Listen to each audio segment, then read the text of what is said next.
So, catching up with old schoolmate of mine, current player coach of Albury Thunder, the rugby league team here in Albury, and we meet Adrian Purtell here in a building which, just before we got started, has quite a personal connection to you. Yeah, it does, Kev. I mean, I've been around Greenfield Park since I was a kid. My old man and his dad and his brothers are all bricklayers, so they laid a few bricks here in this very building, and grew up here in my childhood. We'd play it after a Sunday game till 6 o'clock and come upstairs for the chook raffle after a Sunday afternoon of footy, so plenty of good memories up here. And there's plenty of Adrian Purtell memorabilia, so clearly Albury was very proud as you progressed into Canberra Raiders and what have you. Yeah, for sure, and I think the support since I moved away has always been outstanding, and that's something that I'm very appreciative of. I think maybe I'll put a couple of these ups in. I knew you were coming along, mate. And how do you think other people would describe Adrian Purtell? That's a tough one. There's probably a few different hats that I wear at times. At times my footy mates probably think I'm quite angry and aggressive, which I don't mind. There's a time and a place for that on the footy field. Very passionate about what I do. But around Albury, I'd like to think that I'm quite respectful and polite, well-mannered fella. You know, brought up very well by my parents in a good family environment. So I've got a lot of good connections around Albury, and I hope that's the way that I'm seen anyway. So you're known for your rugby league, and obviously that's what's brought you back home. What are your hobbies outside of a profession in sport? Yeah, I've gone through a few different ones over the years. At the moment I'm studying a business degree part-time, so that takes up a lot of my spare time. I got into golf quite a bit at the back end of my career, and it's probably something that as a young footballer I didn't really appreciate, the amount of time we got off. We'd see all the old guys go and play golf and go, what are you doing? We'd go home and play Xbox. But it's a game that I've really grown to love, and I wish I'd have made more of it while I had so much spare time. What's something you could perhaps tell us now that not many people know about Adrian Purtell? It could be a quirky, fun little fact, or it could be something quite deep if you want. What's something that we could learn today about you?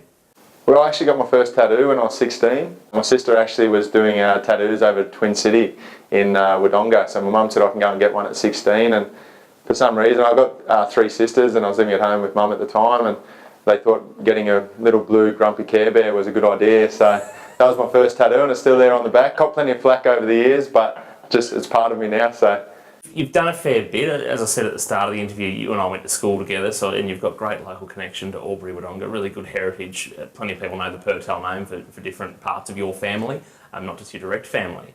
What would you consider to be your biggest achievement in life for you so far? So thinking of that professional sporting career, I'm guessing, what's been the best part of it? I'd have to say, yeah, like debuting for a professional team. Coming from Albury, having three sisters, I remember there were afternoons I'd be in the backyard and I'd have to play the ball to myself and pass it and loop it up and catch it. I'd go from Stewart to Daly and then loop it up again to Meninga, and then I'd chip it through and score in the backyard. I had no one to kick the footy with, so that was what I always wanted to do since I was a kid, and thankfully I had a great supportive family who would drive me all over the state. So to get that first debut game, I still remember on the bus to Manly, we played at Brookvale, and just the nerves that were there, and it's like, this is it. This is what I've dreamed about since I was a kid. So I think, you know, so far that's definitely got to be my biggest achievement. Let's go in on the career then. You know, you remember that fondly, that first game. What age were you at then? I was at 21, so I'd been in Canberra since I was 17, and I played under 20s and reserve grade for the previous 3 years. And I remember Matt Elliott came to me and said, look, I'm happy to have you as a train-on player, so not in the top 25 as they had it back then.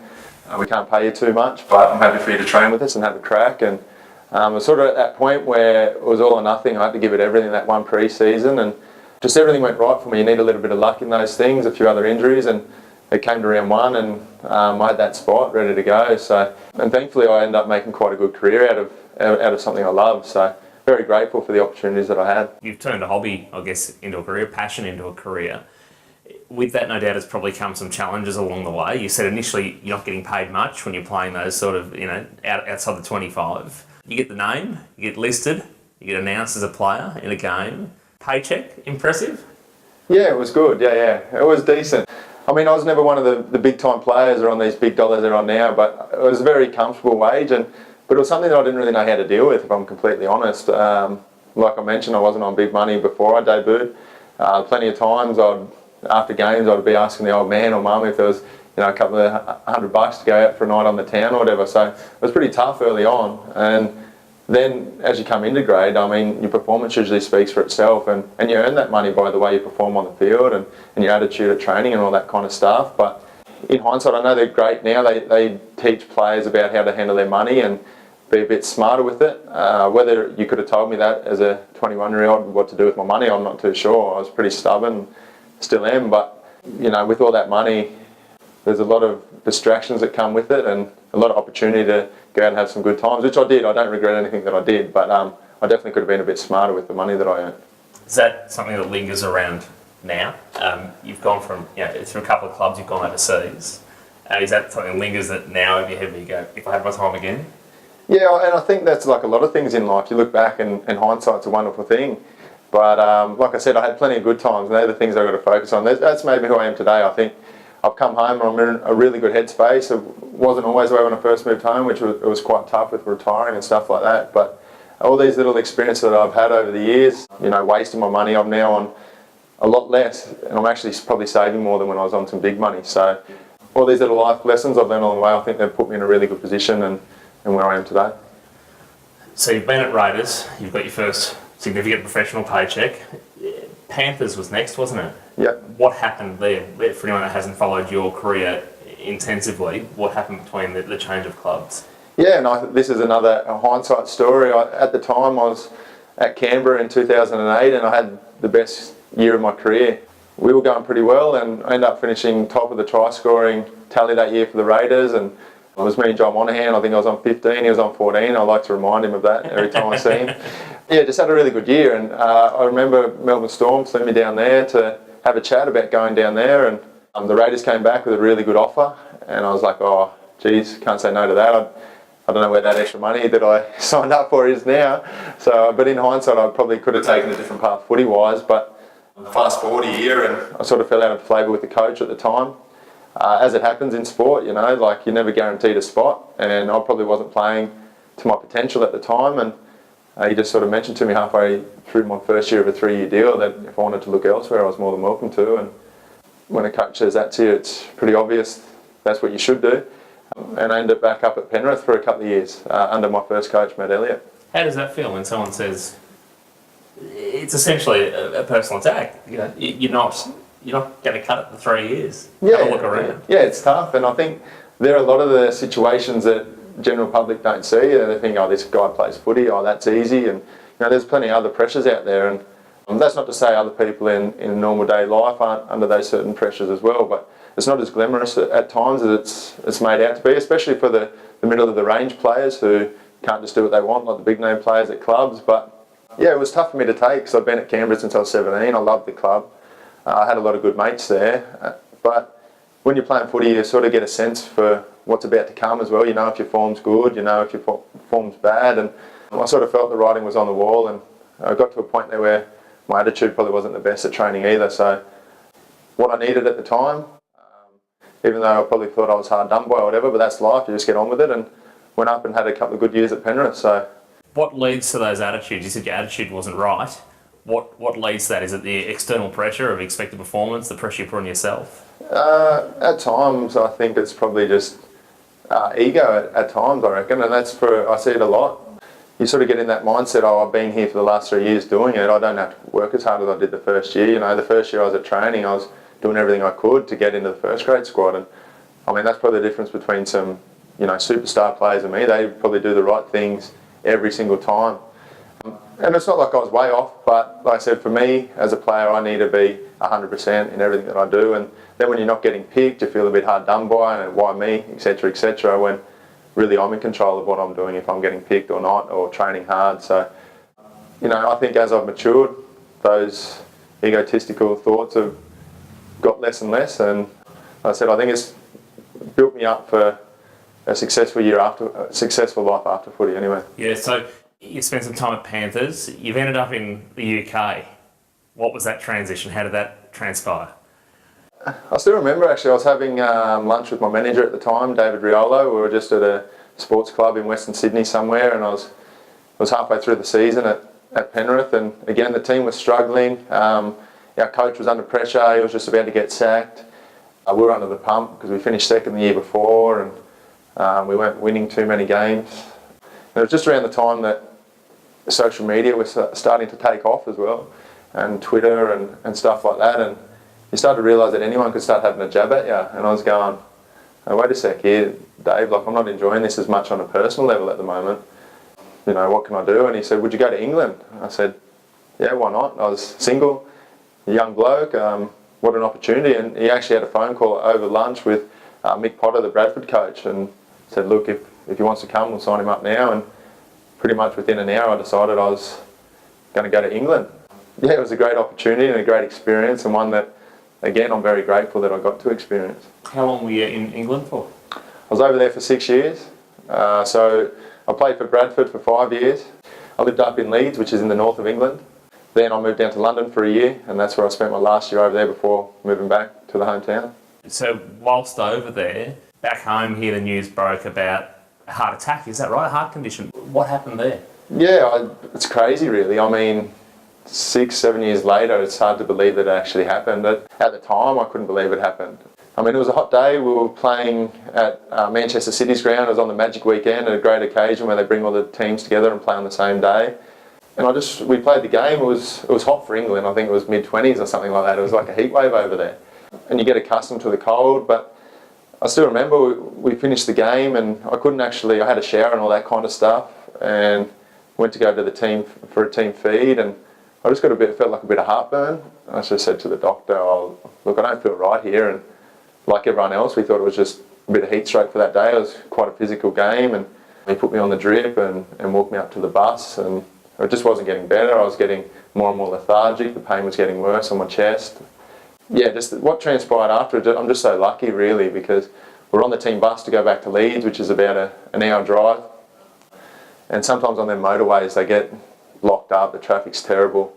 And they just decided at Huddersfield, which is halfway down the road, they said, no, look, we've got to get him off the bus here. And they took me to the Huddersfield hospital and went in there, and still remember they gave me an ECG and came out and said, look mate, you're having a heart attack. And far out, it rattled me for sure.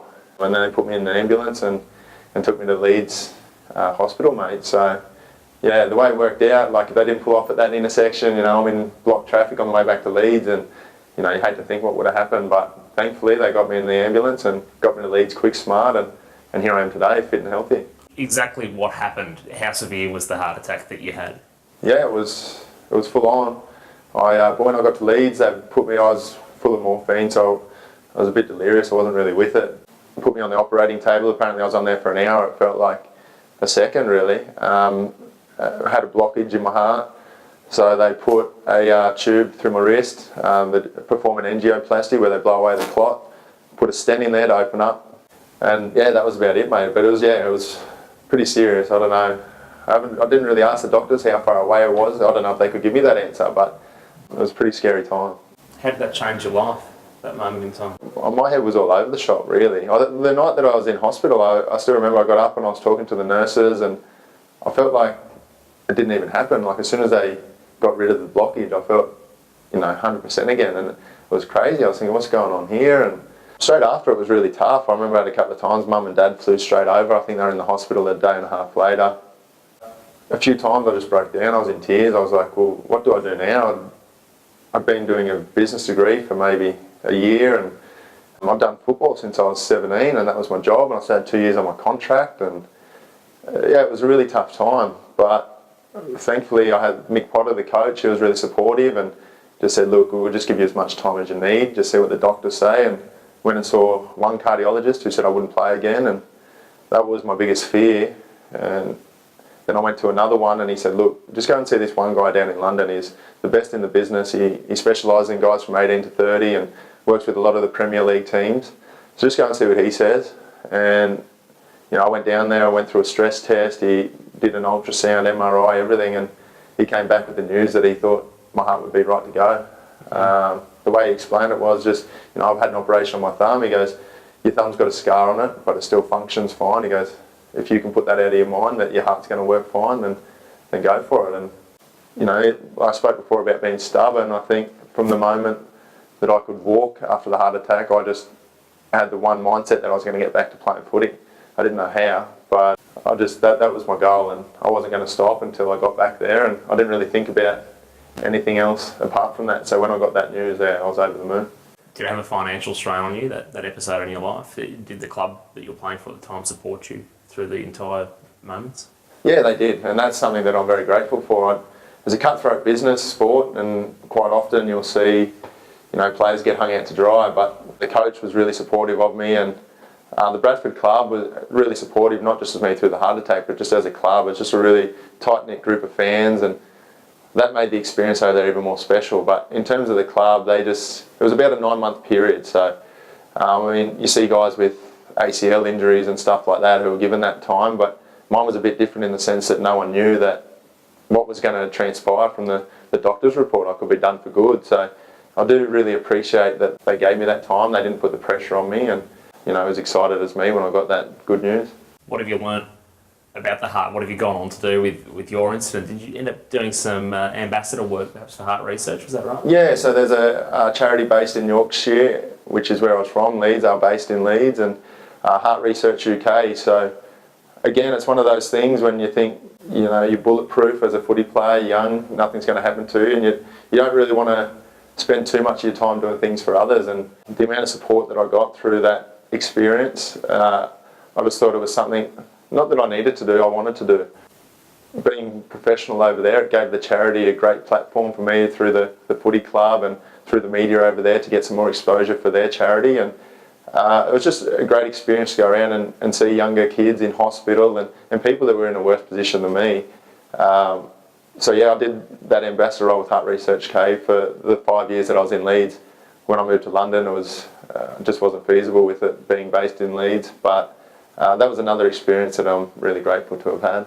What's the toughest decision you've had to make in life?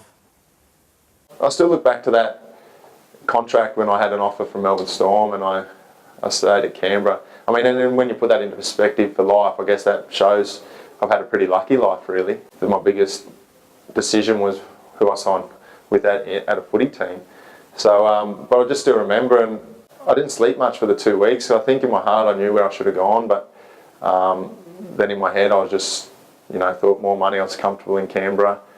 And then when it didn't work out, I sort of felt in my gut that I knew that I made the wrong decision anyway. So in terms of my sporting career, that's definitely the hardest one. And like I said, thankfully I haven't had to make too many tougher ones. So hopefully that continues. What do you reckon the best thing is that's ever happened to you? Geez, the best thing. Out of all the things you've had so far. Yeah, it's quite a story. Yeah, a lot of good things for sure. No, we spoke earlier actually. I think maybe one of the best things I remember my mum brought up my sausage dog Bruce. She brought him up to Gundagai. I was living in Canberra at the time, and it may have been off the back of an injury, and I didn't get Bruce for that reason, but we've had sausage dogs since we were little. So in terms of that, he's been unreal as a companion, and that was one of the hardest things moving overseas, leaving him behind. But now I'm back home. Yeah, it's unreal just to be around. It's just dogs just have that special bond, and through them tough times at footy that I spoke about when I was getting released from Canberra and stuff, I don't know, it was like an emotional sponge for me, I reckon. It was actually, I'd come home and I'd just unload on him what I wanted to say to the coach probably.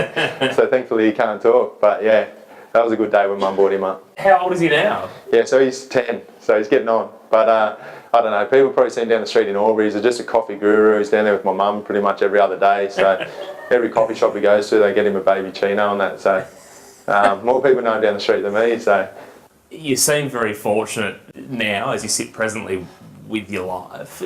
Are you resetting now that you're back in Albury? Is it you're still studying? I know you're holding down a couple of jobs as well as the Albury Thunder gig at the moment. Is that knuckling down and setting yourself up in Albury for the rest of your life? Where are you at? Yeah, I don't know about the rest of my life, but Albury's a great place. Geez, I struggled when I first got home. Had a few personal things going on, relationship-wise. Retired from footy. Probably the realisation that that dream was over. Come home to probably not as much cash that I would have liked after a 10-year career. No real direction career-wise. I'm coaching the Thunder and I knew that, but I still would have had to get a job. So yeah, it was a really tough couple of months, and I think if I was anywhere else it would have been a lot harder. Albury was outstanding in terms of the support from everyone, friends, people that just follow the sport, people who don't follow the sport. I've got a job as a teacher's aide at Xavier. through our president's wife. I got a job originally, I was over at the meatworks through my brother-in-law. Like you say, I've got another job down at Adrenaline as well, teaching fitness classes down there. And it's just got that feel about it, Albury. Everyone does know everyone, but I think that's a good thing. And when I first come home, I wasn't really appreciative of it. But now I'm home, it's a great place. I don't know whether long term that's where I'll be, but right now it's awesome. And up until today, the weather's been outstanding. I think I got home in October and it's been some of the best weather I've ever seen. So I was like, yeah, I'm glad I'm home. And you've touched on it a couple of times. Yeah, for the first significant paycheck, you've touched on wasting money if you had your time again.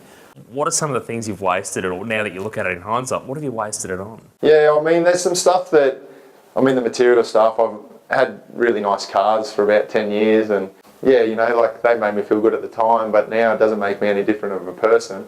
Plenty of good nights out that I don't actually remember, but I know the money's not there from that. Probably a big one that I wasted a lot of money on was gambling.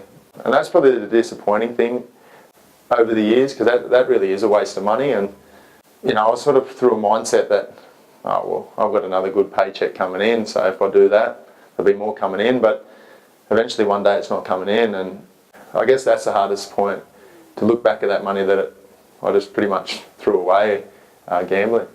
You're still feeling that, clearly. You're still feeling the fact that you've done that. What would you say to someone who's, you know, from the age of 16, 15 even, you know, they're an elite sports person as a teenager. There's almost certainty that at some point in time they'll be put through the ranks and come through and be offered contracts. You said earlier on that, you know, maybe nowadays they give better support to players. But it must be extraordinary to almost be a hero and so put so high on a pedestal at such a young age. You're not even ready for it. No, not at all. Especially a young kid coming from Albury. So rugby league isn't as big down here.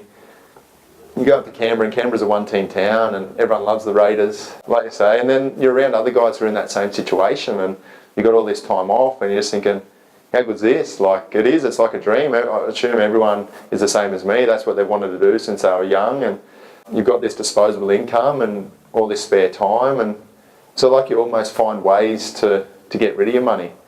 I did mention that, yeah, these days there's a lot of support and a lot of education around that, which would have been outstanding when I was a bit younger, but also I don't know whether I would have taken on board. Like I said, I thought I knew best for a long time there, and you don't want to really take on too many people's advice. You're young and you think you know it all, but I think the education thing is massive. Just for those young guys coming, especially now, the money that is getting chucked around these days is outstanding, and for the effort they put in and the revenue they get through TVs, I think it's fully warranted as well. But they really need that education so they don't waste it, because I know there's a lot of guys that have been in a position like me. Some guys a lot worse, some guys not as bad, but I think you touched on just not being ready, and I don't think a lot of guys are ready emotionally or mentally to have that sort of money or that sort of fame at that young age, unfortunately, and that's probably why you see guys play their best footy at the back end of their careers at times.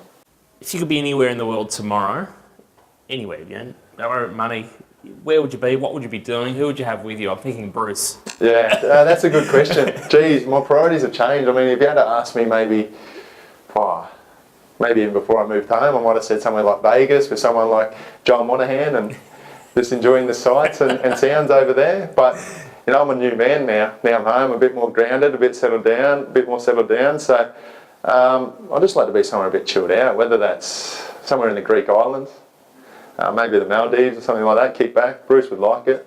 Just chilled out, not much on. Yeah, somewhere relaxing and chilled out, just with no stresses. What are you going to utilise your business degree for? What's your plans? What's your field of specialty? What business are you going to be in? Another good question. No, the reason I took on this business degree was I was overseas at the time, so it was the only degree that I could do where it was completely online. There was one prac segment, but I could do that through the footy club. So it's got a sports management side, so if I was in a big city, you know, there's jobs popping up everywhere, whether it's the NRL or an AFL club or cricket, you know, there's jobs out there, but in Albury, those sort of jobs probably few and far between.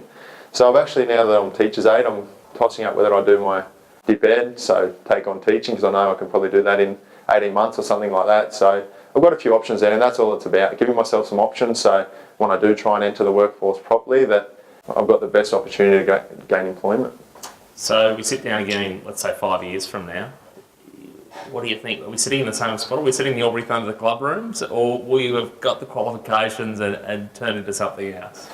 Possibly, mate. Who knows? I think that's exciting. I think through my footy career, I've always tried to plan everything. You know, when your next contract is, you know what's going on, and you want that security. I've really come to terms with knowing that you can't really plan for too much. I wasn't planning on coming home as early as I did. I thought I had a couple more years left in me overseas, but it hasn't turned out like that, and that's all right. So, you know, if things go good here at the Thunder, who knows? I might still be here in 5 years. Whether I'm playing or not, my body will dictate that. But I mean, if I've got a nice high-paying job somewhere with my business degree, I'll take that as well. But we'll just see what happens. Now, I've got to fit this one in because I know Simon Core, our sports editor at 2AY, wanted to know if there was a movie about your life, who do you think should play Adrian Purtell? No, this is a great question, actually, because I think it used to come out when we were out a fair bit. The boys used to give it to me. I've been bald since I was probably 25, I reckon. So it's good when someone comes on the scene like Jason Statham, you know. He's just got that cool look. He's a really great character, quite aggressive, good fighter in films and that as well. So I reckon Jason Statham might play me. There you go. Well, Adrian Purtell, it's been an absolute pleasure to sit down and find out more detail about what's happened with your career so far, and all the best for the future. We look forward to supporting you still again as a proud local in Albury Wodonga. Cheers, thanks, Kev. Appreciate it, mate. Ta.